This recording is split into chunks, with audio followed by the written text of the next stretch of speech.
You guys come to Austin sometime, man. Might have to. Yeah, dude. I'll run around. Yep, go ahead. Hey, blue table fans. All right, let's try this again. 1, 2, 3. Hey, blue table fans. Yep. Hey, blue table fans. Whoa. So here is the awesome gaming hall.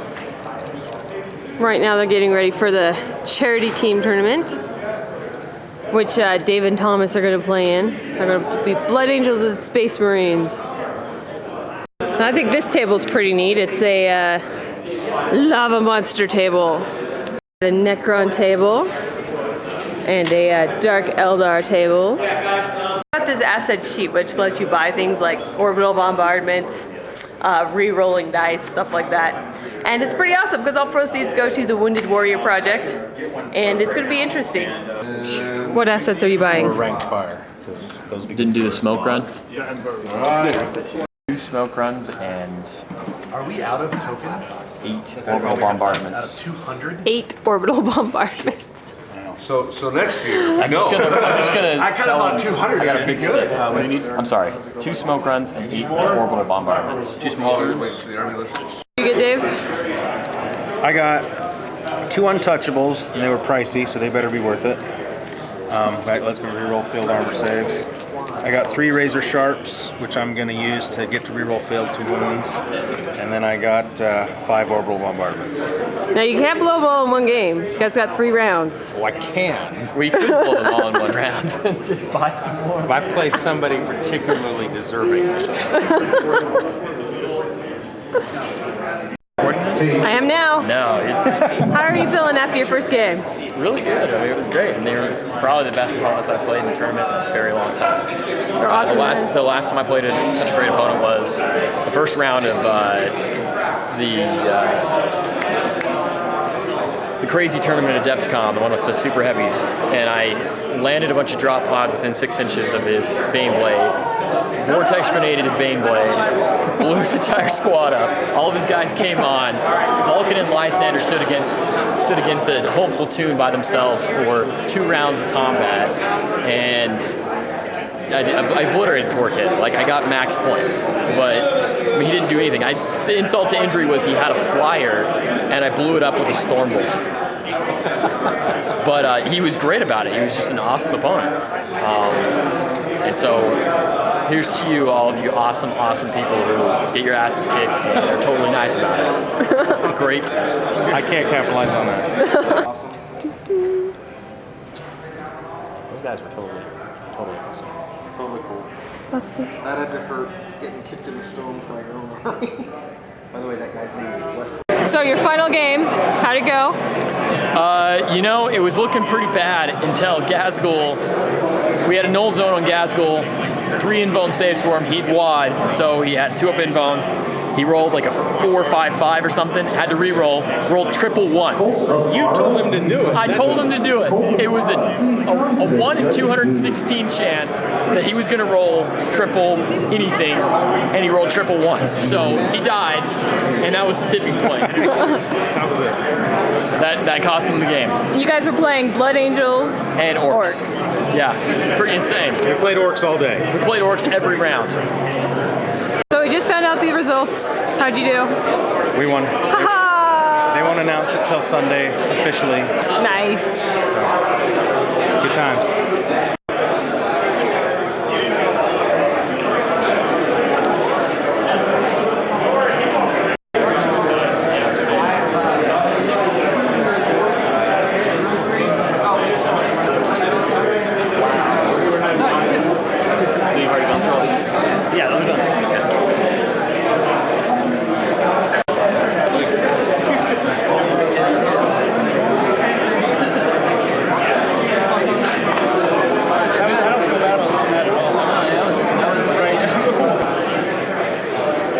Finishing up the last turn of the last round.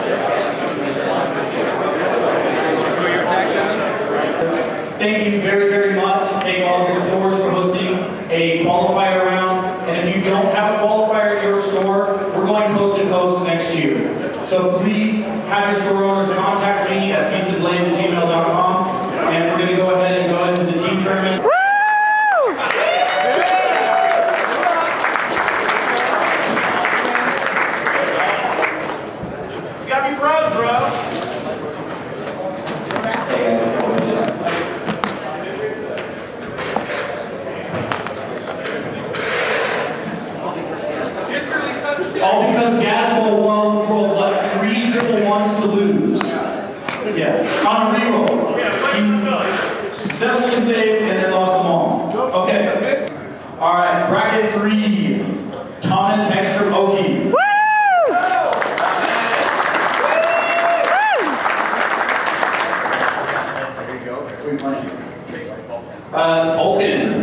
Vulcan leads.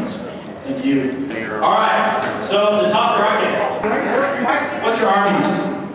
IG, guard, Tau. He was on table 2 and barely lost to this dude. What are you playing? Join the greater good. Chaos Demons. Chaos Demons, Grey Knights, Grey Knights, Black Templar. Screw you, meta. Take it. All right, so the real guys. Damn, yo, damn. 2nd to 1, entirely undefeated until he lost to the champion. Kenny Boucher with his demons. Here you go, buddy. Now the tournament champion, best of the best. The guy's name is going on this banner for next year. He gets a free invite for next year. Gets to come for free, and if we make a bunch of money, we'll even fly him up. No. My good buddy, Nick Rose.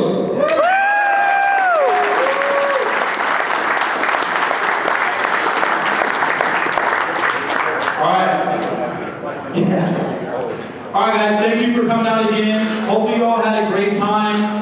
Please do fill out our survey so we can know how to do it better next year. Thank you again. Thanks for coming to Visa Blade. Swag. With big wieners.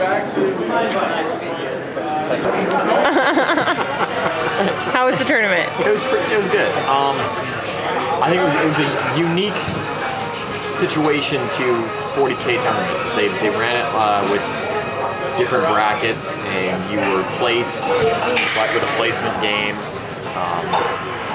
And they had 3 games in the first day after the placement game that kind of figured out where your brackets were going to be, and then the 3 games on Sunday were in your bracket.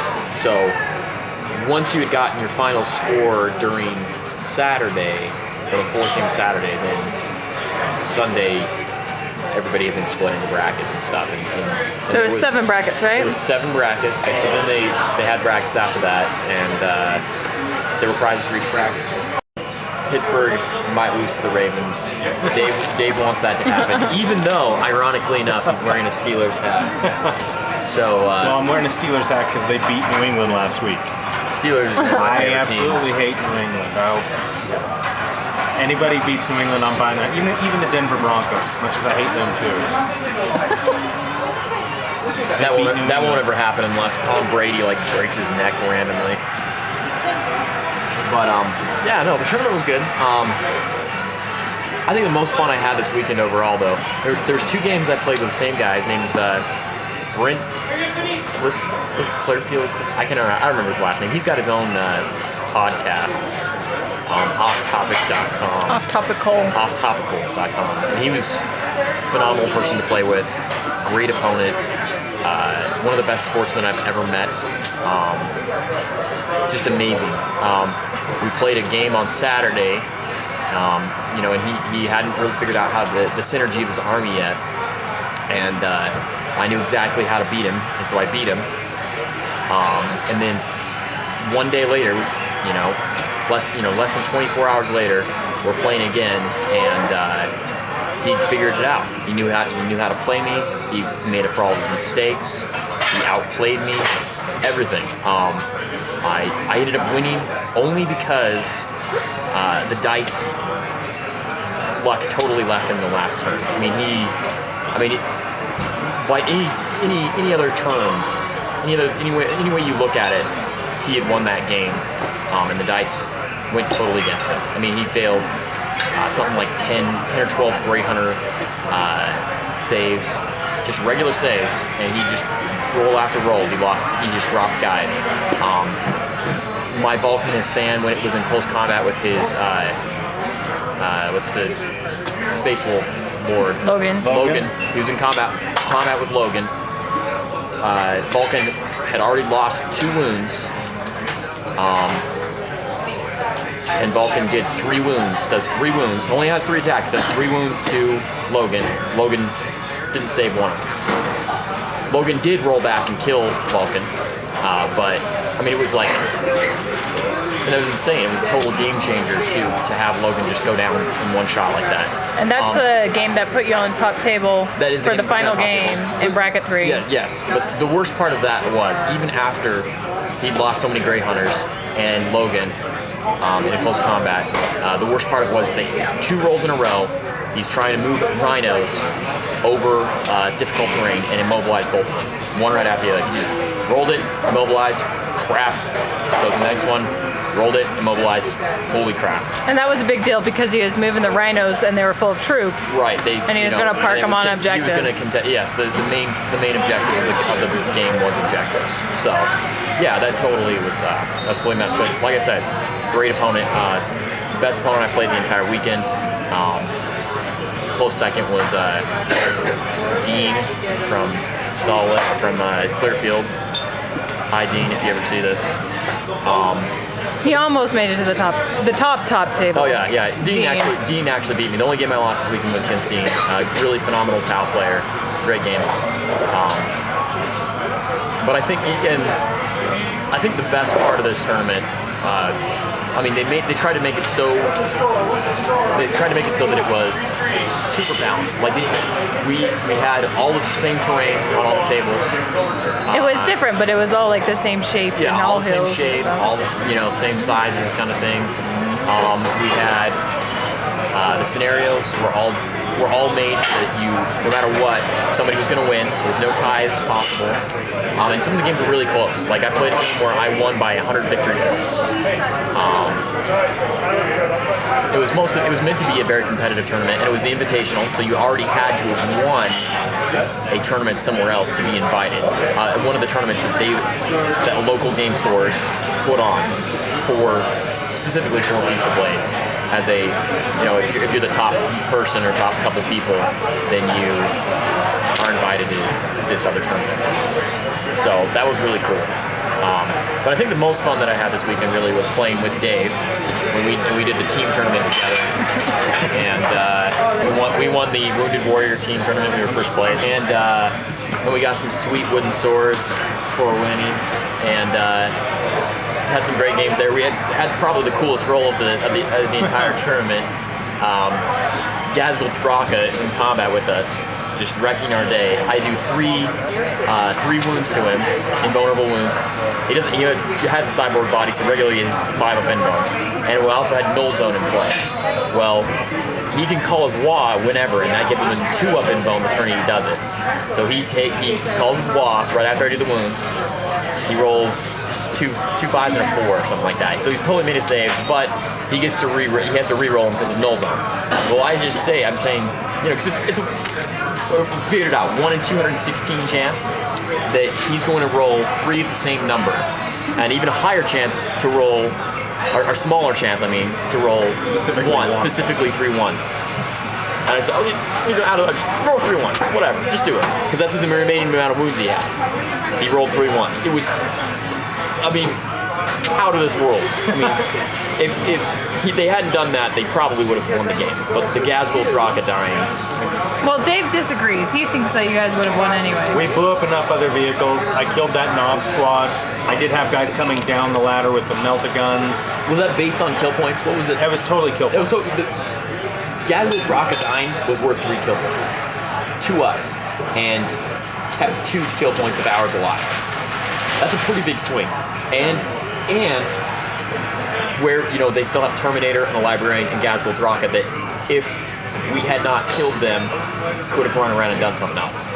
I don't know. I'm not saying you're wrong. I'm just saying that it would have been difficult. It was a game changer in my opinion. It was huge. It was definitely a game changer. I just think we could have pulled out the win without it. It just would have been harder. Yeah. I think the Librarian would have died anyway. I didn't kill the Librarian. Well, no, the Librarian killed himself. He killed himself with the perils, but Gazgul still got his swings when you killed him, and he didn't. You still had Terminators there. You would have finished off the last Terminator. It was the very next combat when the Librarian killed himself, and he's faster initially than Gazgul, so he still would have. So even with Gazgul alive, they would have died anyway. And then Gazgul would have had to face melta-guns with his crappy invuln save. Right. Thunderhammer Naders make a lot of saves. So if I had made some saves, which I was rolling pretty average. But if I had rolled some saves, maybe I could have just pounded Thraka down with that. I mean, it was the nail in the coffin when he rolled those 3 ones and died. It was done. Right. And then we just started blowing stuff up and just running away with it. So I mean, it was. But you're right. It was definitely a game changer. It could have happened differently. I think it could have. I think we still could have pulled it out. Otherwise, it would have been tougher. It looked really grim. It did. It looked really grim. And then him doing that was just an instant nail. We had a bunch of stuff. I hit a battle wagon with a las cannon glancing shot and rolled a 6, and Yeah, blew blew it away. Blew it up. Stuff like that helps.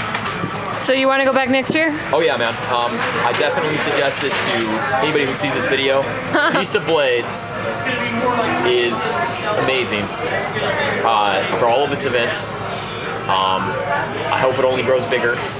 The guys who run it are phenomenal guys. They're hardworking. They put on a great event. They have great attitudes. The vast majority of the gamers, ton of free stuff. I mean, just awesome. And one of the best parts is that they had a raffle, and so if you lost a game, you would get a ticket. And so I didn't get any tickets, but you should have. For every ticket that you get, there was different items that you could put them in towards a different item. So like they had boxes, raffle ticket boxes and you could also buy these raffle tickets. And if you bought the raffle tickets, that money went to Wounded Warrior, which is a thing for veterans, soldiers who've been hurt, to help them pay for bills and stuff if they don't have money, which is great. And that was the whole tournament. The team tournament was all charity towards that. They had some kind of little game wonky assets that were added to the game, and you could buy those for real money. It would have an in-game effect, and all of the money that you bought for those would go to Wounded Warrior, which, I mean, that's great. I mean, that's just huge. That kind of stuff. I mean, if every tournament did that, it would only be better. It seems like private tournaments are definitely the way to go. Yeah, Adepticon, GW's dropped the Blades. ball on tournaments in general. But private tournaments are awesome. Private tournaments because the people who are running them care about the game. By gamers for gamers. Well, and GW used to run a bunch of. There used to be grand tournaments all over the place. Vegas, Los Angeles. Recently they're Baltimore, not. Chicago. There's nothing on the West Coast anymore. There's a ton of West Coast gamers. We would love West Coast tournaments. Vegas is a fantastic venue.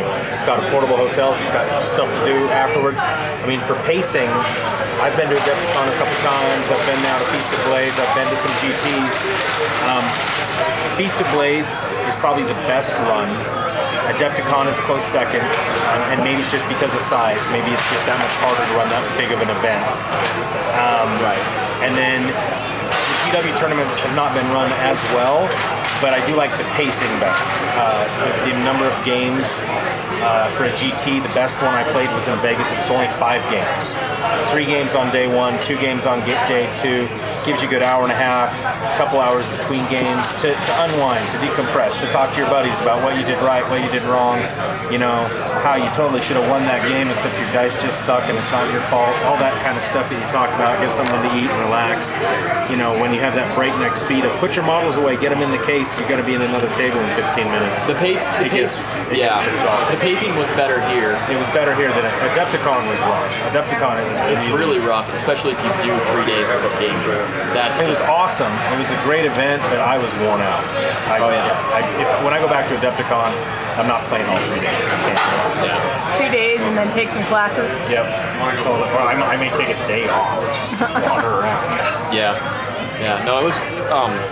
No, this was really good, and it's really good to get something out here. It's not quite West Coast, but it's Denver, and that's that's an hour from Utah by flight, and just a couple hours from places like California, 3-4 hours from California and stuff.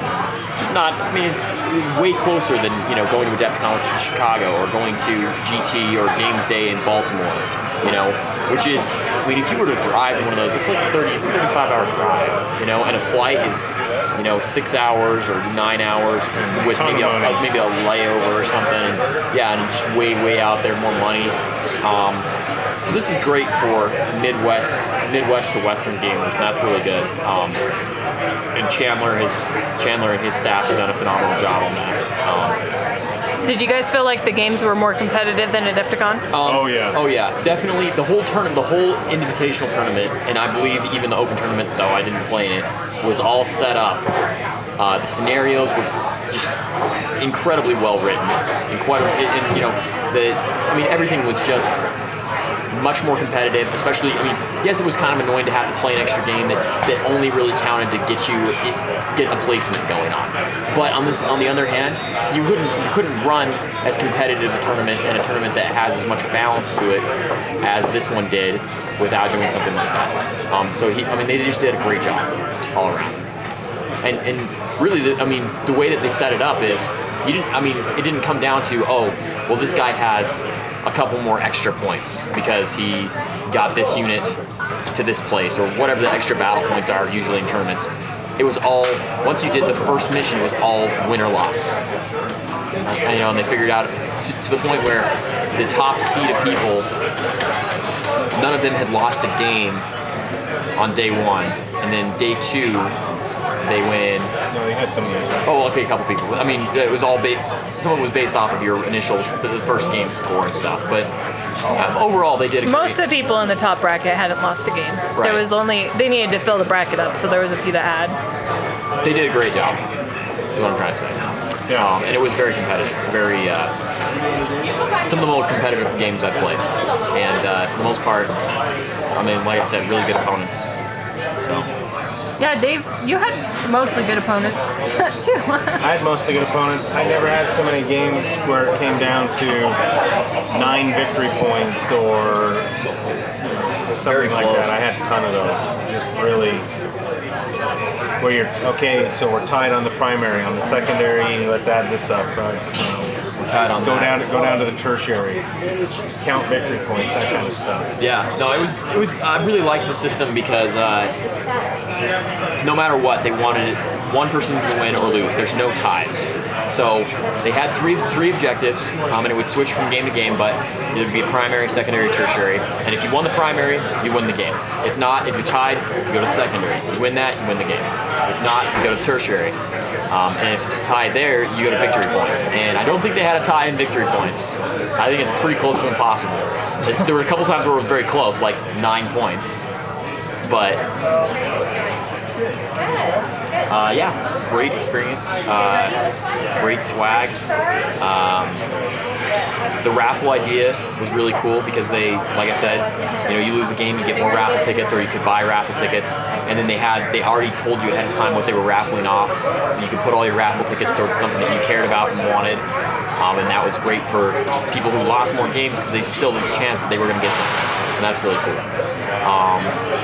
They had trophies, which is something that's really cool that a lot of tournaments don't do as much. Adepticon obviously has like a couple of hammers or something for the main person who wins, which is cool. But most of the time, there's not a real trophy, and trophies are kind of fun. You get to put them in your house, have some sort of trophy display, have a memento basically. Be like, hey, hey, what's that? And you say, hey, this is what this is, kind of thing. GTs when I was there did have trophies. It's been so long since they've had one out here where I can attend it. I don't know. I assume they still do. It'll be a long time before I make it to Baltimore to go to a GT. Right, and then but they still had miniatures too. You still got the miniatures for winning and stuff too. So that's good. They used to have GTs in Seattle too. I don't know if they still do anymore though. It doesn't seem like they do. W's kind of shut that all down. So I remember the last thing I was going to say, and that was they talked about how Feast of Blades was supposed to be this event, but at least the invitational and even the regular open. It was going to be way more competitively based, and at the same time, a tournament's much more even, and they definitely delivered on that promise. I think, with the bracket system, with the preliminary game that kind of placed you with the top players playing the worst players in the second round to avoid people throwing their placement game. All the things that they did, I think definitely made the tournament more competitive, made the games more competitive. In a good way, not a bad way, in a good way, than any other tournament that I've participated in, including the DEFCON tournaments. DEFCON tournament, obviously you got the size problem. I mean, DEFCON's just huge. You can't do anything about it. You gotta just get the system running. You gotta just go with that. But the thing that they've been able to do, thank you. The thing they've been able to do is make a tournament that was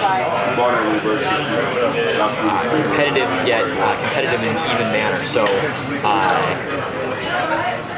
it's not just, oh, well, you know, I'm a player who's played for 20 years. I know everything. I live and breathe Warhammer math and know everything. And I'm playing against some guy who's played for a week or less, or doesn't even know, who started the day before and never played that army. And then you get an incredibly great score, and you come up against somebody else who got an incredibly great score, and you wreck them. So it's not, I mean, this was definitely much more. You could tell that the people who were in the top bracket deserved to be there, or in the brackets, for the most part, deserved to be there. Obviously, there were situations where people got screwed out of stuff, but the players who were in the top bracket, at least, were very good players. I thought it was interesting too that like the Warhammer metagame, there's certain lists that are hot right now, and there weren't a whole lot of those in the top bracket. The top bracket had Tau, it had Chaos Demons. Yeah, well, he had a Fate Weaver list, so that's still really Fate Weaver list and a lot of blood crushers. Plus, there was a Necron player that did decently. Yeah, there was a couple Necron players. There was a Tau player or a Eldar player that was playing new top table. Yes, you're right. No, I liked that there were codexes that don't necessarily get a lot of representation in Warhammer metagame or even in popularity, as the newest codexes are more popular ones. You still had some diehard players who were very good and who played well. Would you agree with me? Oh, yeah, definitely. I played bugs. I played orcs, bugs, Dark Eldar, and then Grey Knights, and then Dark Eldar again, and then Grey Knights again. There was a zillion Grey Knights. There were a zillion Grey Knights, but not. There were 2 of them in the top bracket, and two in the top bracket out of like 8 guys. Out of 8 guys, and neither of the 2 won. No, but yeah, the Grey Knights were heavily represented. And then I finished with mechanized IG is what I fought against. So, besides Grey Knights, I didn't even face a single Space Marine army. No Space Wolves. Yeah. Thomas fought all the Space Wolves. I did. I fought a lot of Space Wolves. Brent's a Space Wolf player. Great guy. Good experience. Say goodbye to the internet people. Bye, internet people. Goodbye, Feast of Blades. We will miss you until next year.